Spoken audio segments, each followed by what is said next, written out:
I love you. I love you. I love you. We so easily say those words in our culture. It used to be something we reserved for people that were special or for moments that we just absolutely knew, oh, I love this, or I love you.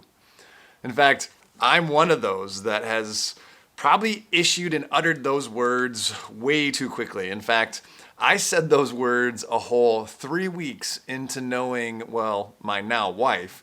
But at the time, it was my girlfriend. I didn't even really know what our relationship was, but I was so head over heels for her, so infatuated with her, that 3 weeks in, I was like, I love you.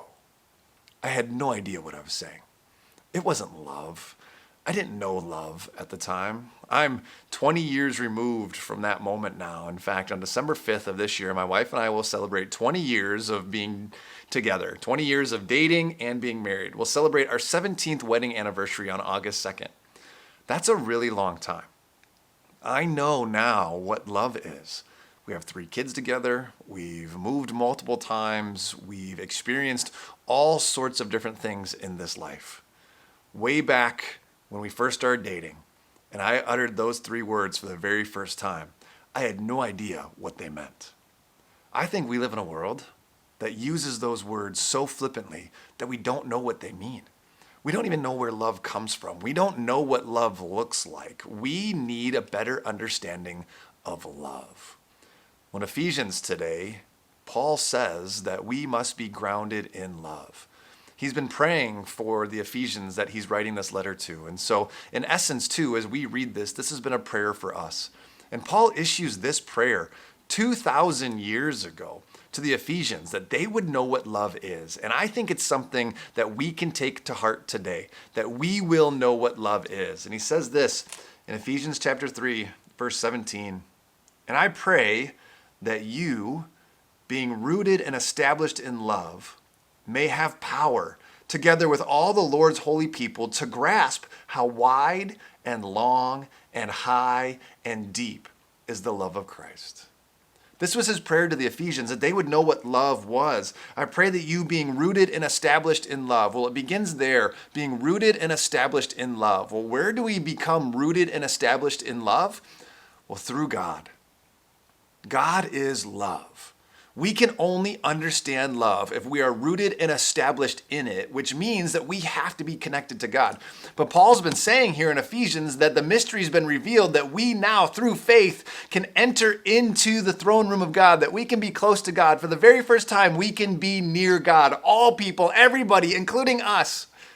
And so as we come close to God, as we get to know him more through what Jesus did, we can be rooted in him and established in love. And then he goes on and says that we may have the power with all of God's people together to grasp how wide and long and high and deep is the love of Christ. And then once we grasp that, to know this love that surpasses knowledge, that surpasses all understanding, that you may be filled to the measure of all the fullness of God. That was Paul's prayer for the Ephesians at the time, and that's my hope and prayer for us, that we will know love. That we won't just say it, that we won't just use those words, that we won't just flippantly go, I love you. But as we grow close to God, that we will be rooted and established in him, and that we truly then will know what love looks like. And ultimately, that love was shown to us on the cross. Jesus died for us because he loved us.